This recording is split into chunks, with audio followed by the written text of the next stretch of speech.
I'm Nora McInerny. I am here at your book club. We're having book club together, and I hope sincerely that your house, when you prepare for book club, looks like this from one angle and like this from the other angle. You should see inside those closets because I just shoved like everything else we own into them. If you open it up, it's going to be like a cartoon. Like it will be an avalanche of just shoes, clothes, toy cars, stuff like that.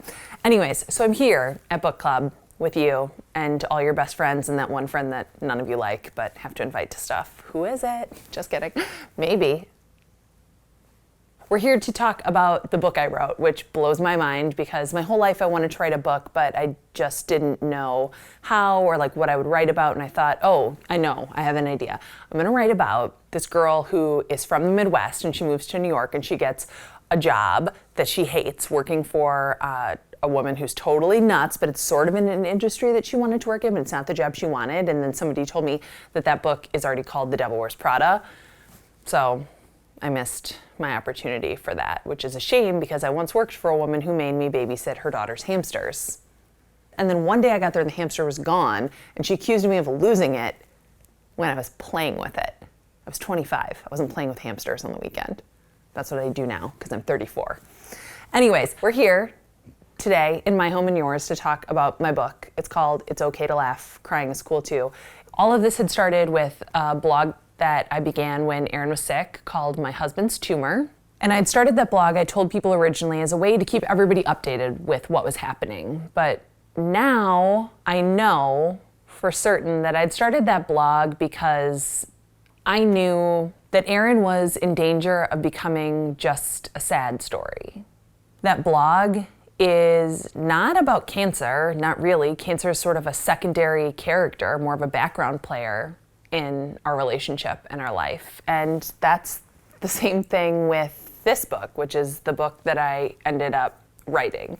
After I had spent the first 4 months of my deadline writing something that was not true in the truest sense, in the most important sense, I went back and I started over, and this is what came out. This is not a linear story of boy meets girl.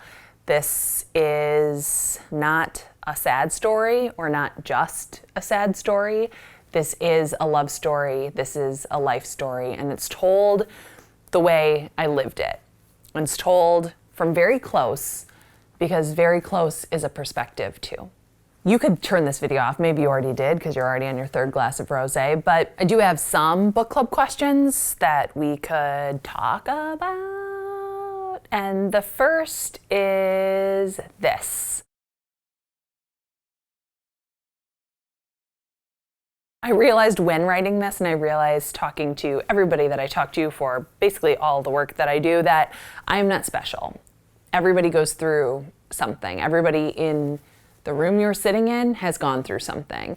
And that experience can be extremely isolating. Illness, death, even going through a divorce, losing a job.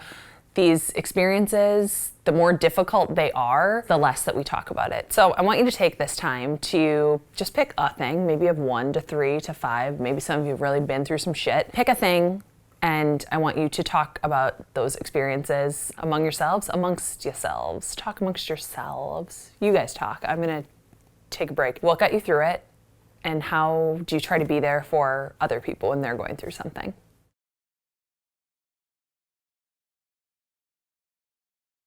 I think that my philosophy in life is pretty well communicated through the title of this book. It's not as if I'm sitting around thinking like, God, how can I make Erin's death funny? But Erin was funny. My dad was funny. And even in the hardest parts of our life together, he made me laugh so hard. Everything was more fun when Erin was there. And that's why I couldn't write just a sad, pitiful book, because Erin was funny. He would have wanted me to keep laughing. So talk about that. Talk about humor, how it gets you through stuff or doesn't. Because also sometimes it goes wrong. I think when humor happens naturally in a bad situation, it feels much differently than when somebody is trying to use humor to ignore the difficult thing you're going through. And the first one is okay and natural and wonderful, and the second one feels so crappy. It feels so bad. Talk amongst yourselves.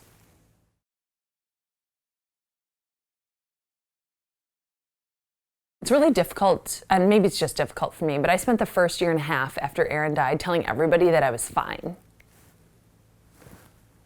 Like, really? Like, you're fine? I was like, oh yeah, shipshape, never been better. Everything's great, good, no, don't need help, don't, great, wonderful, wonderful, wonderful, everything's fine. I mean, I don't sleep and all my hair's falling out, but like, don't worry about me. Why do you think it's so hard for us to be honest with one another or even with ourselves about how we really feel about things?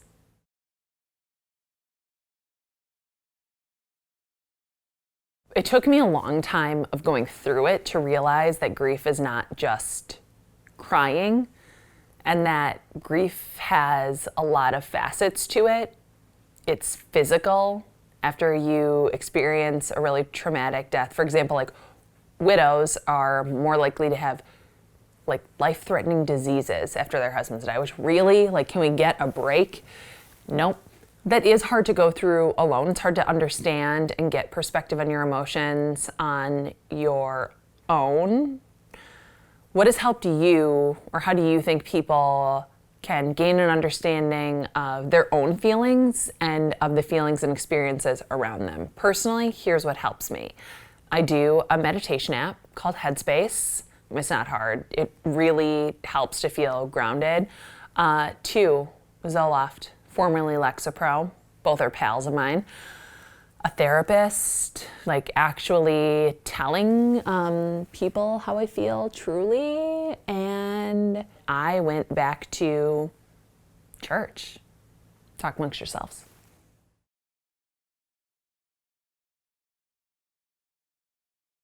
So kids and grief, hot topic, maybe just for me. Personally, I think that we underestimate what kids understand about hard situations and what they're capable of understanding. You know, my grandfather died when I was young. I had an uncle who went through a really bad accident and died when I was younger. And nobody really talked to me about it, and I remember it being very lonely. The line that I draw with Ralph and with other children is, I don't share things for me to unburden myself. I share things to make sure that he never feels burdened by an oppressive silence around this topic.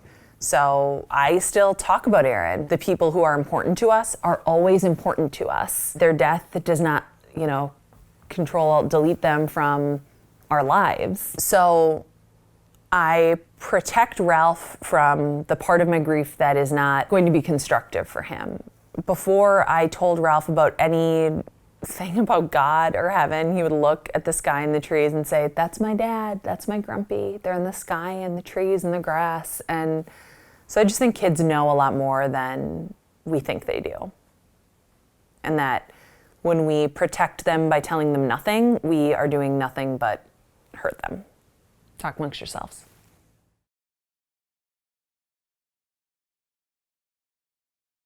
Happiness, happiness. I think that people struggle with letting themselves be happy. Do you agree? I do.